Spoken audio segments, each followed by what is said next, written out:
Hello! Magandang umaga, tanghali, hapon, or gabi po sa inyong lahat.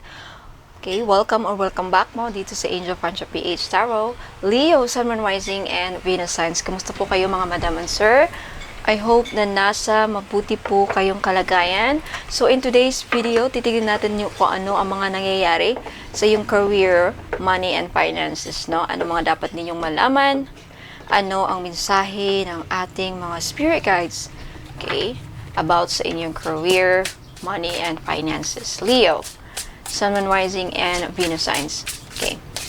By the way, Leo, mayroon akong announcement sa may gustong bumili ng bracelet.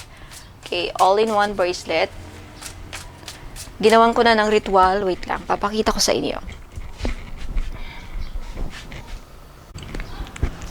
Okay, so ganito mo siya matatanggap with big envelope. Ayan. Okay. And sa loob, ito po yung bracelet. Okay. Ginawan ko na siya ng ritual. Mapapanood nyo yung video dito sa YouTube ko. Okay. Hanapin nyo sa videos yung ritual na ginawa ko dito.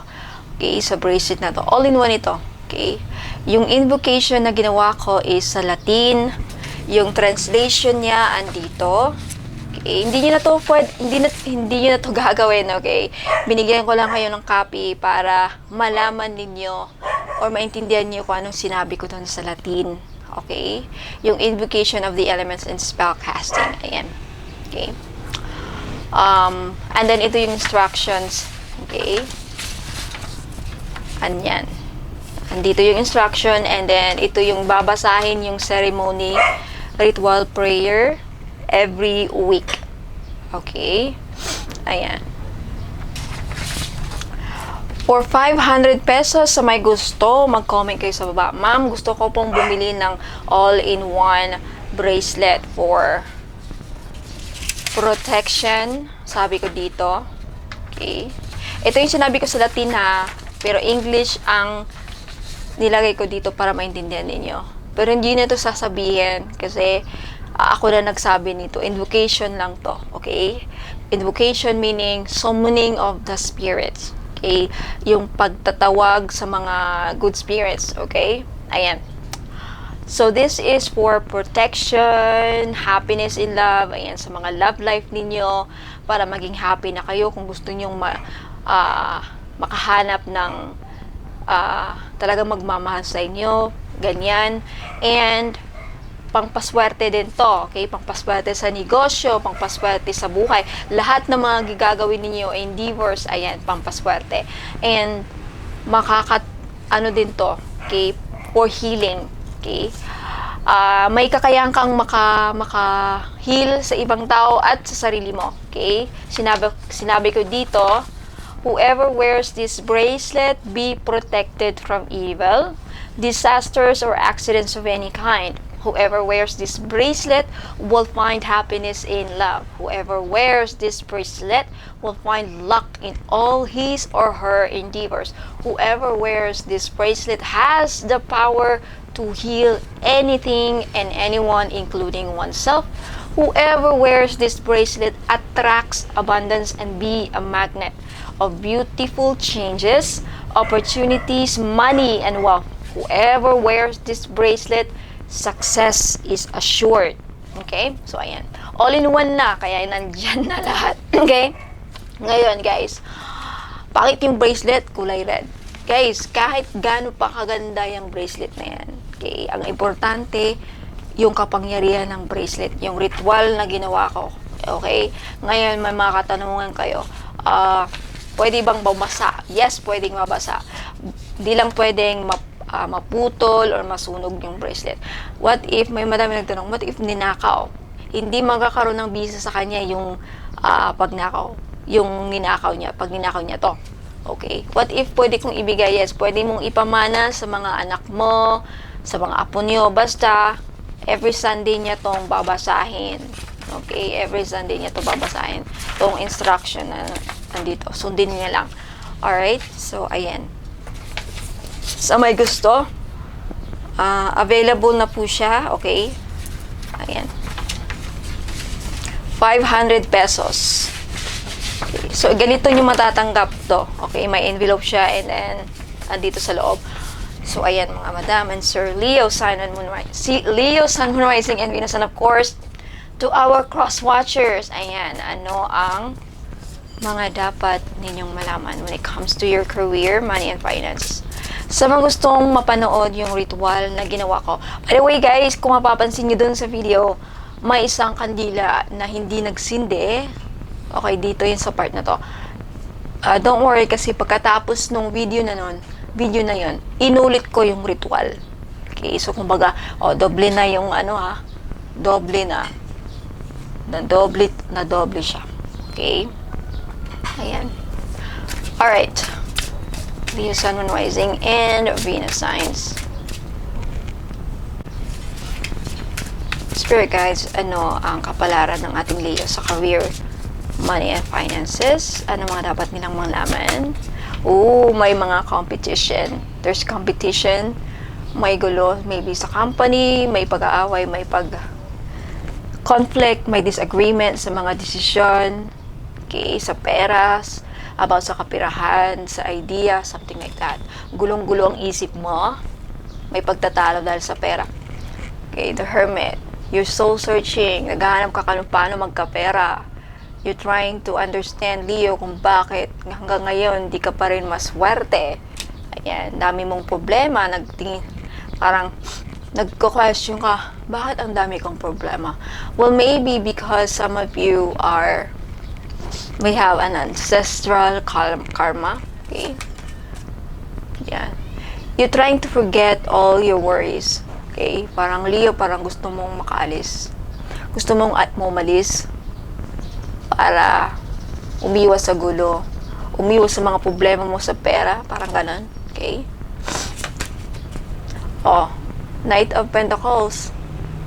Okay? Yeah. Parang gusto mong umiwas sa mga responsibilities niyo, Leo. Parang you're trying to find some money and you will. Okay? Habaan niyo yung pasensya niyo with this Knight of Pentacles because there is financial growth when it comes to your money, career, and business. Okay? Business. Ang narinig ko and something that you have invested. Kung ano man yung ini-invest ninyo lately, I don't know, cryptocurrency, business, kung ano man yung in-invest ninyo, habaan nyo yung pasensya kasi may pera, kaya lang medyo matagal-tagal pa yan. Okay? Next, you have Page of Cups. Okay? There is an opportunity. Okay? Magbibigay sa'yo ng opportunity, possibly from a water sign, Cancer, Pisces, Scorpio. Itong tao na to mag-offer sa'yo ng opportunity. Okay? Makakatanggap kayo ng news regarding your business, career, magandang news, okay? Matutuwa kayo dito. Magiging happy kayo, Leo, okay? Death, madaming pagbabago. May pagbabago sa may pagbabago, magandang pagbabago to sa business, career, money, finances, okay? Next, may paparating, may progress sa sa career, sa business, sa kapirahan, may progress. Okay? Yung iba sa inyo, plano mga ibang bansa. Makakapunta. Yan ang malaking pagbabago sa buhay niyo, Leo. Yung pagpunta niyo sa ibang bansa at manarabaho. Okay? Ace of Pentacles! Ace of... Ang dalawang aces. Alam mo, Leo, malaking pagbabagong mangyayari sa career mo and business and oh my goodness, ang laki talaga ng pagbabago. Sabi ko na nga ba sa business, career, money, financial, basta ayan, success, breakthrough, ayan okay, success, dalawang best yung word na success, daming pagbabago, magagandang pagbabago, Leo, ayan, Ace of Pentacles, ang laki ng Pentacles na ma-receive ninyo, abundance, ayan, okay, manifestation, opportunity, new career, financial opportunity, ayan na, ito na yung iniintay nyo, Leo, okay, malaking pagbabago sa career, money, and finances, magandang pagbabago, magiging successful ka, okay, sa negosyo, business, career, Malaking pera ang darating talaga. Malaking pera ang darating, Leo. If I were you, I claim this. I claim this, okay? Wow.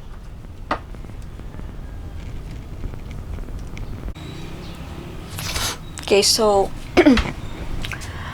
may malaking pagbabago na mangyayari sa career at finances mo, Leo. Okay? With this death card, magbabago na ang landas mo. I'm hearing the word from like rags to riches. Okay? From, the Hermit. In conjunction with the Hermit. Okay? Rags to riches. Okay? Claim this if I were you. Malaking pagbabago ang paparating sa'yo. Tingnan mo. 3 of Wands, Ace of Pentacles. May palating na perang malaki. Okay? Isang malaking opportunity ang darating sa buhay mo, Leo, na makapagbabago sa takbo ng iyong buhay. Ayan. May malaking opportunity na darating sa'yo na makapagbabago sa status ng buhay mo. Ayan. Wow. Wow, Leo. Okay? Itong opportunity na to ang magdadala sa iyo patungo sa iyong kasaganahan, abundance. Okay? Ayan. There's this big opportunity that would lead to your financial stability. Okay, if I were you, I claim this. Okay, yung mga iba sa inyo is may ending na nangyari sa buhay mo. Maybe a relationship, a love life, a career. Ayan. So, ngayon, parang gusto mo may ibang bansa. Okay? Dahil sa may hindi nag-work siguro. Ayan. Okay? Makaka-receive ka ng news. Yung iba sa inyo yung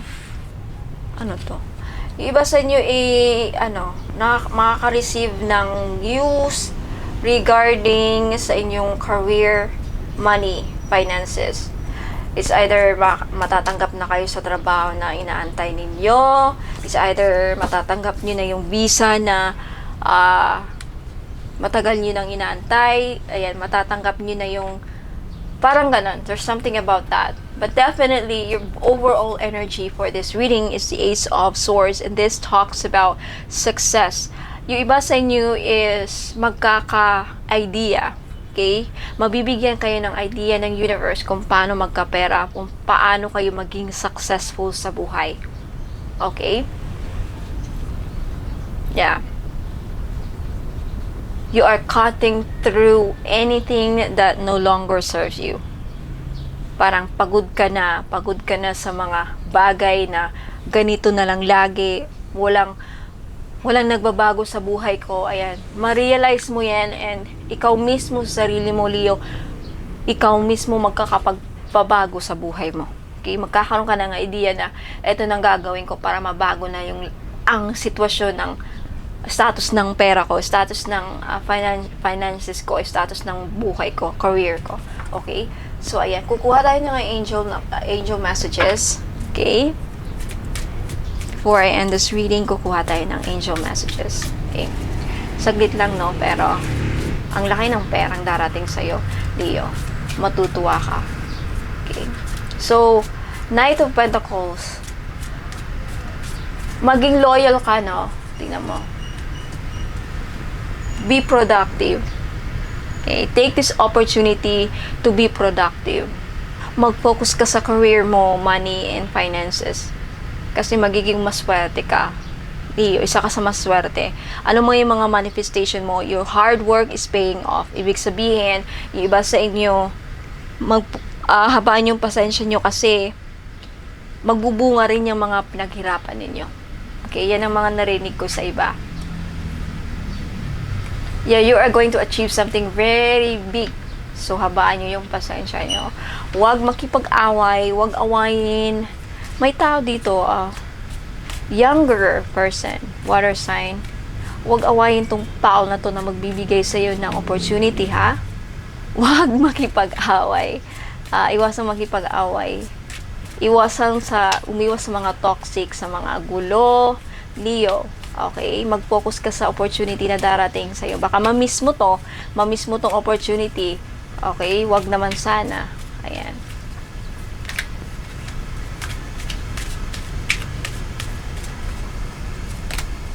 Helper of abundance and review and contemplation. Ayan. So sabi na yung guardian angels, you've accomplished a great deal in your life and you have much to be proud of. See, meron ka talagang ma-accomplish dito. Now it's time to decide what's next. As you contemplate the past and the present, get clear on your divine life purpose. Don't be distracted by this conventional thinking. Be the real you. Ayan. Wag magpa-distract sa mga gulo, away. Kung meron mang gumugulo sa'yo, I'm hearing the word immature person. Wag ka na lang magpa-apekto sa mga taong gumugulo sa'yo.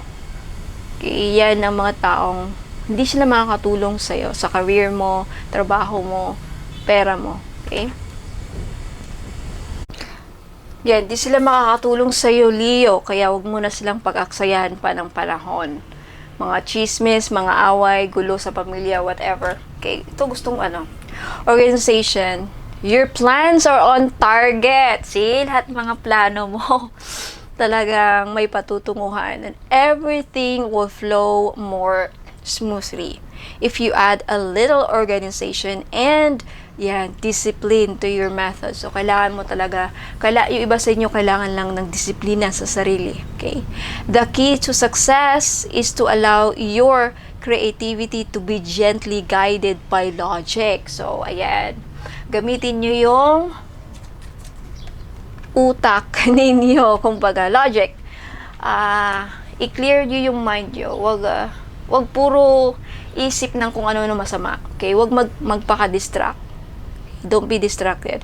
Be open to asking for help from someone very intellectual or seek out a mentor. Ayan. Kung meron mang tutulong sa'yo, Leo, buksan mo yung isipan mo. Okay, buksan mo yung isipan mo. Huwag siyang awayin. Tandaan niyo yung sinabi ko, ha? Huwag awayin kasi meron talagang magbibigay sa'yo maybe ng advice. Be open-minded lang. Kung may mga parating na opportunities, may i-offer sa'yo na business, may i-offer sa'yo na, I don't know, pyramiding or cryptocurrency, huwag makipag-away, be open-minded. Just be open-minded. Pakinggan mo yung idea niya, baka makasagap ka ng idea at magkakaroon ka ng idea kung paano magkapera. Huwag mo siyang awayin. Tandaan niyo yung sinabi ko, Leo, ha?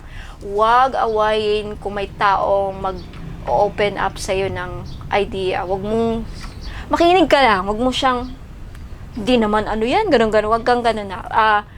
Sumagap ka lang na impormasyon para magkaroon ka ng sarili mong idea para magkapera. Tandaan nyo yan, ha. Balikan nyo ako dito if ever mangyari to. 3 months from now. Okay? July, August, September. Okay? Of hindi naman before the end of the year. You have helper of abundance. Although, you have a lot to do. It's important that you get organized. Organize talaga. I-organize mo yung isipan mo. Organize mo yung maybe desk, ang narinig ko, lamesa. Magulo ba ang lamesa mo, Leo? Magulo ba ang bahay? Madaming kalat? Simula na ngayon, maglinis sa mga kalat-kalat mo. Mga damit, tupihin, mga sampay, ano pa. Ang dami kong nakikitang kalat dito, kalat dyan. Yung lamesa, sa pagkainan, daming nakalagay. Be organized, Leo. Okay? Organize mo pati utak mo. Organize mo. Okay? You have a lot to do. It's important to get organized first. Once planning is complete, you can roll up your sleeves and get to work. Alam mo, kulang lang, yung iba sa inyo kulang sa plano. Okay? Your guardian angels surround you. Ayan. And you are ready to help you out. See? Alam nyo guys, may nag-comment sa akin na hindi ko alam kung anong zodiac sign niya. And sabi niya doon, kasi sa ritual, sinabi ko yung example na katulong. And,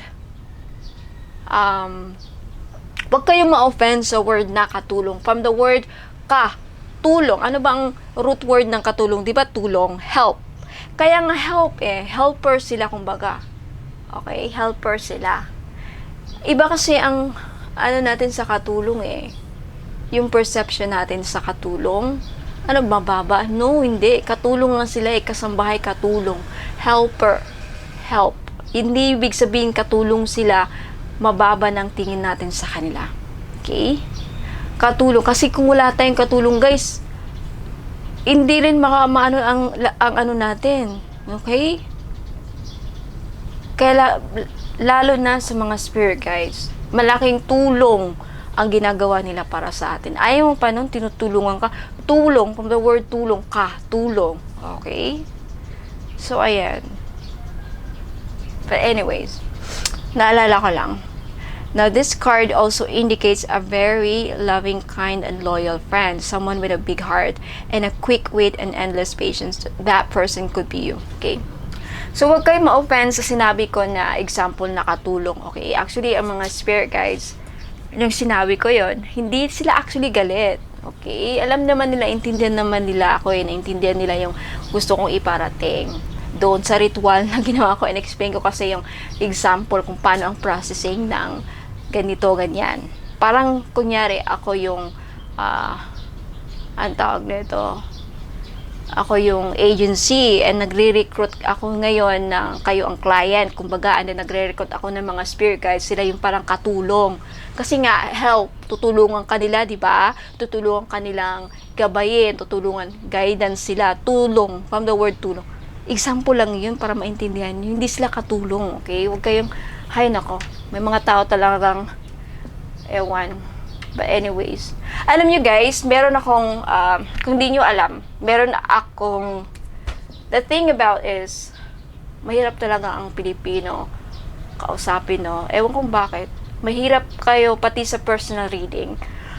Anyway, makakompare ko pasensya na. Meron akong Angel Francia at YouTube para sa mga English clients ko. Okay? And then ngayon lang ako lately gumawa ng Filipino. Iba talaga mga Americans. Iba, very open-minded sila and hindi sila judgmental, very nice pa. Pero mga Pilipino, ewan ko bakit kayo, yung iba dyan, yung ibang mga ang dami ming nasasabi at saka totoo nga sinabi ni Charis, ang hirap ninyong i-please, no? Ang hirap, yung iba sa inyo ha, hindi ko sinasabing ikaw Leo, yung ibang zodiac signs, mahirap silang i-please. Okay? Ewan ko. Para bang hindi kayo, ang hirap ninyong magsabi ng hindi maganda. I mean, mahirap, parang dali-dali ninyong magsabi ng hindi maganda, mahirap sa inyong magsabi ng maganda. Bakit ganon? Like, every now and then, ang lagi napupuna is yung mali. Ang mga Americans, hindi. Lagi silang may nasasabing maganda. Very humble, very kind. Pero mga Pilipino, 90%, 80%, lagi silang close-minded. May project, may ganito, ang lagi napupuna. Ewan ko, I don't know. Kaya siguro ang country natin, isa sa reason kung bakit hindi umuunlad kasi may mga taong close-minded, very close-minded, and mahirap i-convince, parang ganon. But anyways, ayan.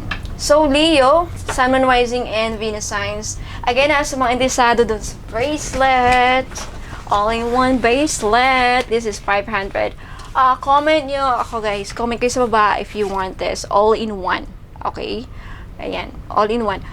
Kung ayaw nyong suotin, pwede nyong ilagay sa bag, pwede nyong ilagay sa bulsa kung bawal sa office ninyo or, I don't know, bawal sa trabaho ninyo. Ayan, pwede nyo siyang ilagay sa bulsa pag lumabas kayo or sa bag ninyo. Ayan, basta malapit lang sa inyo. And pwede nyo siyang hubaran, tanggalin pag natutulog kayo. Ilagay nyo malapit sa kama ninyo, sa table, ganun. Okay, so, sa may gusto, just message. Ma'am, gusto kong bumili niyan. Paano po? Ayan. So, Leo, Sun, Moon, Rising, and Venus signs, if ever naman hindi ito nag-resonate sa inyo, you can still claim all the positive messages na narinig nyo dito. Okay? But if this reading resonates with you, let me know in the comments. Maraming salamat sa mga bagong pasok. Huwag kalimutang mag-like and mag-subscribe para next time wala kayong mamimiss na video ko. So, ayan. Leo, Sun, Rising, and Venus signs, of course, to our cross watchers. Maraming salamat. God bless, good luck, and ingat po. Paalam.